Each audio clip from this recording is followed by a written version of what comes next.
Welcome to the Great African Leadership Series, where we feature great inspirational speeches and quotes from African leaders. Fellow freedom fighters, comrades and friends,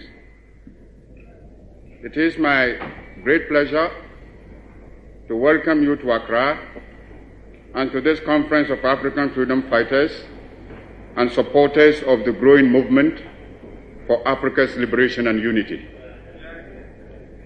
It is good for our cause to have a periodic meeting of this kind to examine our position in the great struggle to rid Africa completely and forever of imperialism and its handmaidens, colonialism and neocolonialism.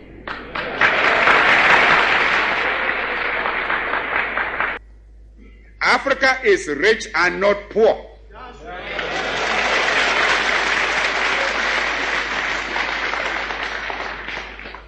As the great wealth that has been taken out of our continent over 5 centuries of spoliation and extortion very well proves. Africa has immense actual and potential wealth: gold, diamond, copper, manganese, bauxite, iron ore, uranium, asbestos, chrome, cobalt, a host of other minerals.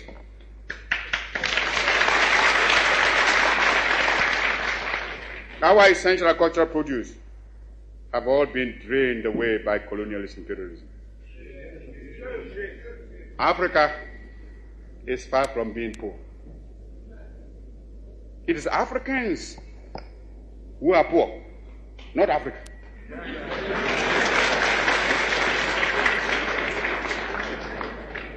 And they are poor because of the uncounted profit that has been made out of the exploitation of their labor and their lands.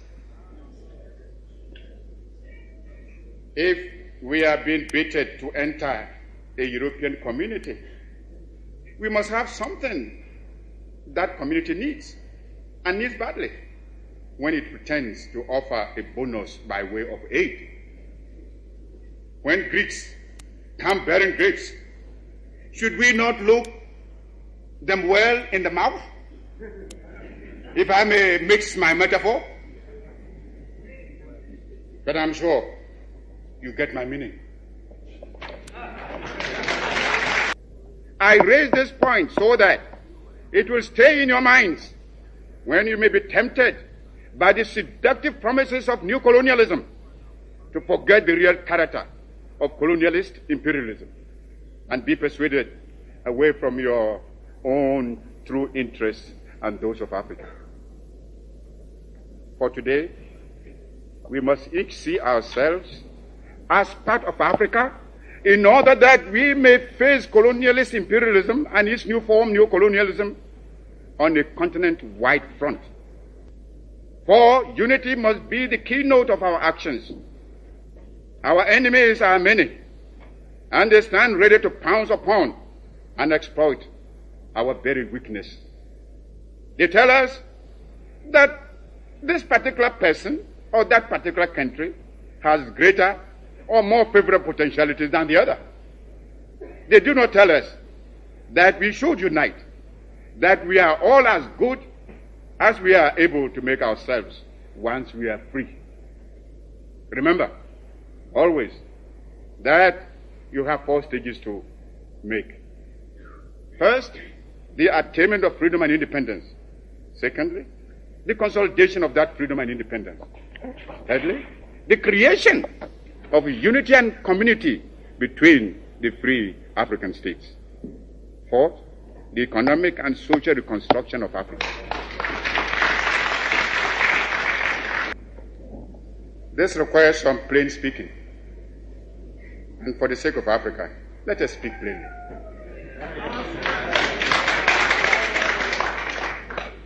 As I see it, our greatest danger stems from disunity and the inability to see that the realization of our hopes and aspirations, the realization of our objective of total African independence, and of our future progress and prosperity is inextricably bound up with the necessity to unify our policy and actions in connection with the continued struggle for independence and the greater task of economic and social reconstruction beyond it.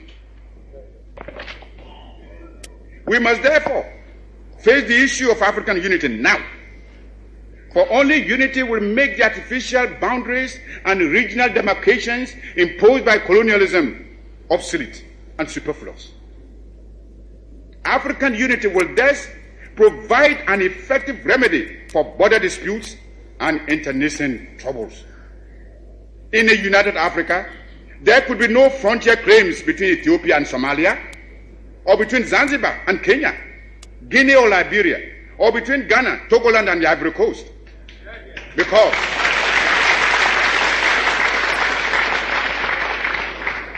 Because we would regard ourselves as one great continental family of nations. Some of the leaders, it must be confessed, do not see the struggle of their brother Africans as part of their own struggle. Even if they did, they would not be free to express their solidarity. These rifts are consciously created by the imperialists between the Africans, where they can sit back and watch with sly satisfaction, as well as contempt for those who fail to see how they are being used against Africa's best interests. Regrettably, those states include some who were among the freedom fighters of yesterday and who haven't won their independence, are willing to drop it for some token aid, and thereby deny to those still struggling for freedom even their moral support. Here is a phenomenon against which all African freedom fighters must be on their guard and resist to the utmost. Even though I appreciate the difficulties facing us, I must admit I find it strange to watch some of us returning willingly to the colonialist fold. This time, they don't even have the excuse of being forced to subject themselves to foreign domination.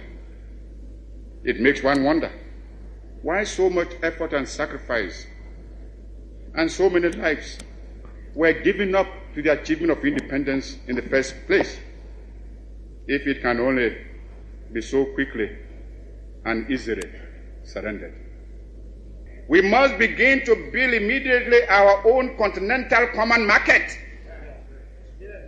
For it is easy for anyone who studies the common market organization closely to realize that the common market is aimed at harnessing the African countries to satisfy the profit lust of the imperialist bloc and to prevent us from following an independent neutralist policy.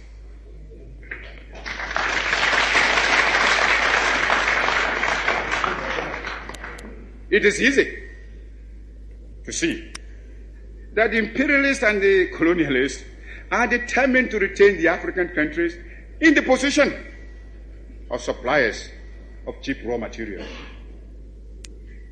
If we do not resist this threat, and if we throw in our lot with the common market, we shall doom the economy of Africa to a state of perpetual subjection to the economy of Western Europe.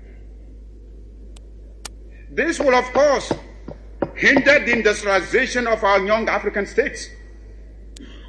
It is impossible to think of economic development and national independence without possessing an unfettered capacity for maintaining a strong industrial power. The activities of the common market are therefore fraught with dangerous political and economic consequences for the independent African states. The organization constitutes an attempt to replace the old system of colonial exploitation by a new system of collective colonialism, which will be stronger and more dangerous than the old evils we are striving to liquidate from our continent. This is another reason why we should come together in a unified African economic plan which, operating on a continental scale, can make a solid attack on the imperialist domination in Africa. We should, without delay, aim at the creation of a joint African military command. There is little wisdom in our present separate effort to build up and maintain defense forces, which, in any case, would be ineffective in a major world conflict. If we examine this problem realistically, we would ask, which single African state could protect itself against an imperialist aggressor? And how much more difficult this would be when some states are allowing the imperialists to maintain bases on their territories. I have already referred to the military forces which South Africa is raising and the danger it poses for the new African states and the struggle of those still in chains. Only our unity can provide us with anything like adequate protection.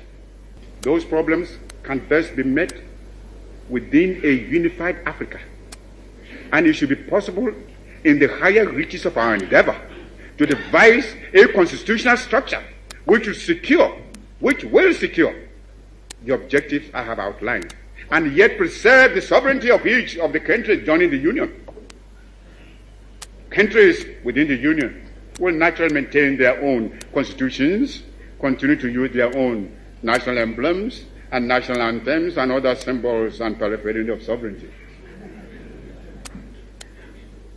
Regional associations and territorial groupings can only be other forms of balkanization unless they are conceived within the framework of a continental union. There are existing models which we can modify or adapt to our pattern. The United States of America, the Soviet Union, India and China have proved the efficacy of unions embracing large stretches of land and population.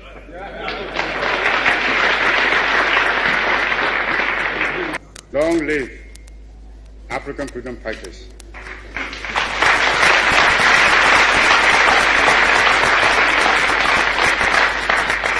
Long live African independence.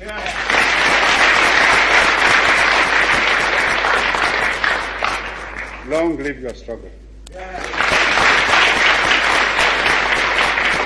And long live African unity.